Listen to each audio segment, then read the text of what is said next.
Here we go again. It is I, Cobra1, with more Let's Play/Learn Imperishable Night. Yes, fans and flamers, we're moving on to the final stage, technically. We're moving on to 6A. With this time, we're going to be using Marissa's team again, the Magic team. Why? Well, we've played everyone else once, except for, of course, Reimu. Yes, naturally, we're saving her for the last. Why? Because, doggone it, I like to see her get as many bullets in that little Shrine Maiden outfit as possible. But I digress.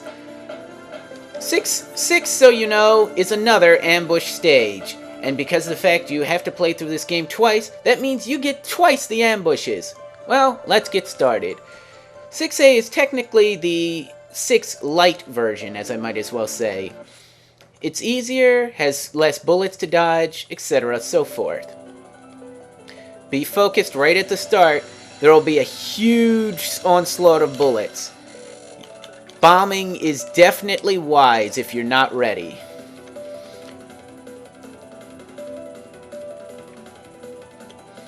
You'll then get another appearance by an enemy right up the center. Knock them out, and then another one appears on the right.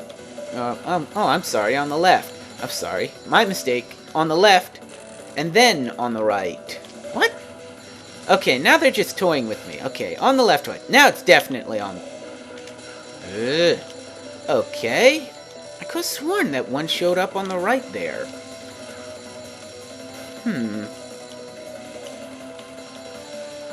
Okay, I know one showed up on the right last time. Evidently, it's random. My mistake, fellow Toho players. Just watch for them and aim then. You'll get a comment from Eirin, but here, use normal shots. Do not use focused unless you have to slip through the bullets. It'll cut down on the number of familiars she has, and that decreases the bullets coming your way.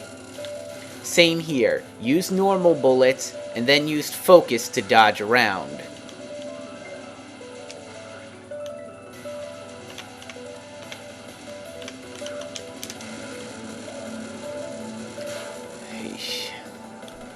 I'm not gonna lie to you, several of Eirin's cards give me trouble.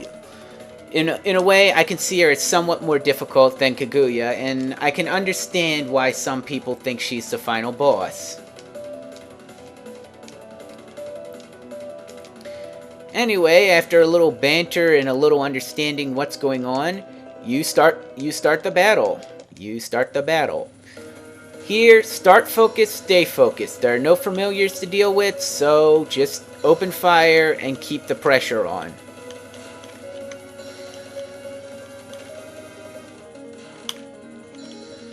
Yeah, this is a ton of crisscross bullets, and it's only going to get worse.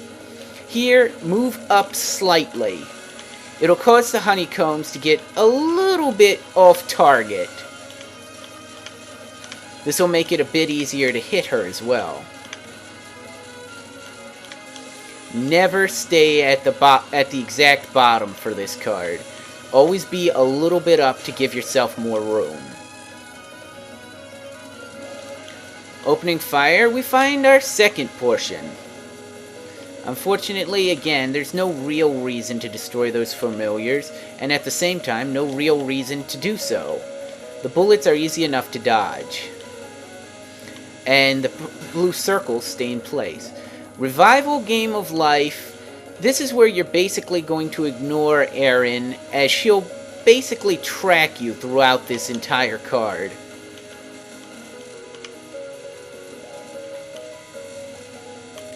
She'll follow you. She'll follow, kind of pointing her shots at you.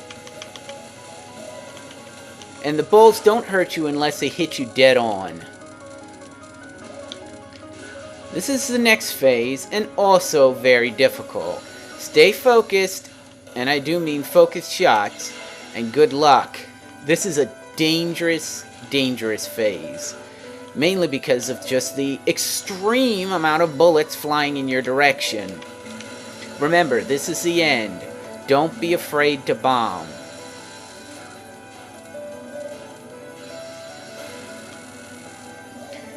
This is another difficult card. I'll show you the basic idea of what you have to do, but don't plan on me getting it right.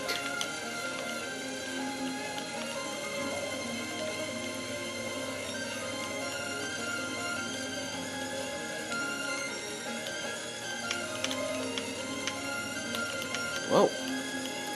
I should say don't plan on me getting it right more often. Yeah, it alternates between left and right, and you've just got to basically follow along with the shot patterns. Ow.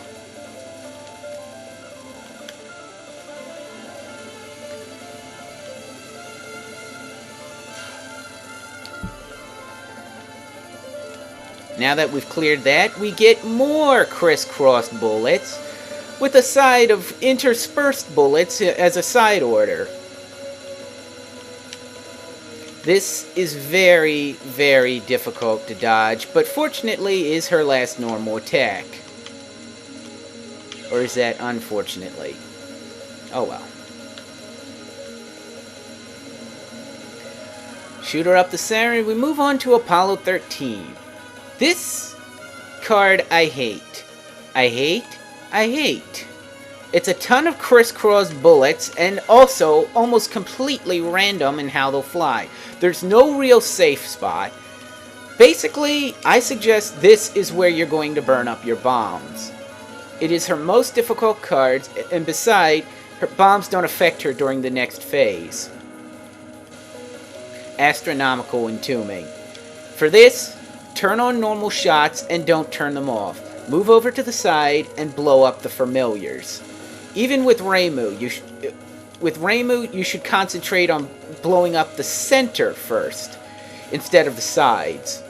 Mainly because the fact she has such poor shot power that she won't be able to make a dent before the shots get too vigorous. But watch, if you blow up all the familiars that you can, and believe me, there are a lot sending out shots, so you'll have to work at it a little bit. But keep at it, and look, she's virtually helpless. All she'll have are those big ball shots, and let's face it, even a groundhog who's asleep should be able to dodge these shots. Yeah. Another final card that's simply a lot easier than it should be. And now we move on to Horai Elixir, her last word. You do not have to complete this card. It's not necessary to earn any points. But I'll try and complete as much of it as I can.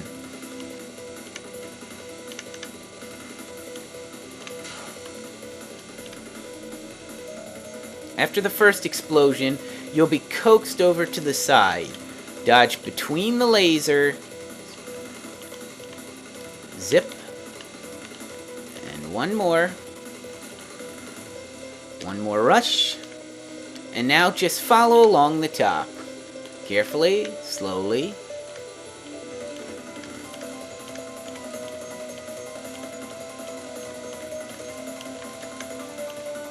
Putting back on focused mode for time motion, and then slip between the red bullets. This and the next part are probably the most difficult sections of the Horai Elixir. If I can make it through the next section, I'll show you the rest. Otherwise, it's just slipping between these little tiny holes in the shot bullets. Okay, now the final phase. Let's see if I can do this. Basically, what it is just a ton of bullets. But fortunately, the game is kind enough to slow things down. Unfortunately, this also might cause your sense of time to be a bit distorted as well.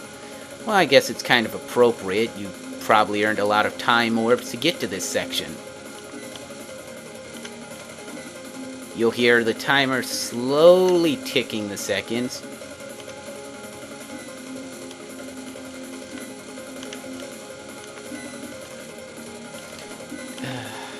And it's just a game of patience, because you can't shoot her. And there it is. The end of 6A, including Horai Elixir. Join me next time when we take on Final B.